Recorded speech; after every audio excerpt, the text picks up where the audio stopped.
హరే కృష్ణ. ఓం నమో భగవతే వాసుదేవాయ. ధర్మయుద్ధం ప్రారంభమైన కథకు స్వాగతం. మహాభారత కథలోకి అందరికీ స్వాగతం చెప్తున్నా. ఇది కేవలం యుద్ధ కథ కాదు.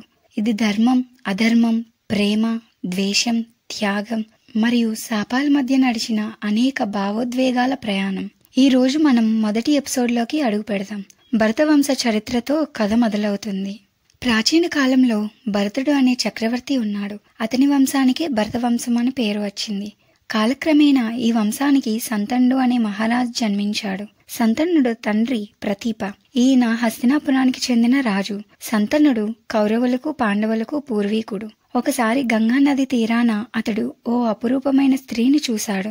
ఆమె గంగాదేవి. సంతనుడు ఆమె ప్రేమలో పడతాడు. ఇద్దరూ వివాహం చేసుకుంటారు. కానీ గంగా ఒక షరతు పెడుతుంది. నీవు ఎప్పుడూ నన్ను ఏం చేస్తున్నావు అని అడగకూడదు. సంతనుడు దానికి అంగీకరిస్తాడు. కానీ ఆమె 7 సంతానాలను నదిలో కనిపిస్తుంది. 7వసారి సంతనుడు ఆపుతాడు. అప్పుడు ఆమె గంగాదేవిగా తన అసలైన రూపం చూపుతుంది. ఆ 7వ బిడ్డే భీష్ముడు. భారత గాథలో అత్యంత శక్తివంతమైన వ్రతస్థుడు. అనేక త్యాగాలకు ప్రతీక అయిన యోధుడు. ఒక గొప్ప యుద్ధ కథకు నాందిగా నిలిచింది ఈ భాగం. తదుపరి ఎపిసోడ్లో భీష్ముడి త్యాగం, సత్యవతి రాక గురించి తెలుసుకుందాం. లైక్ చేయండి, షేర్ చేయండి. ఇంకా అద్భుతమైన ఎపిసోడ్స్ కోసం మన ఛానల్ని సబ్స్క్రైబ్ చేయండి.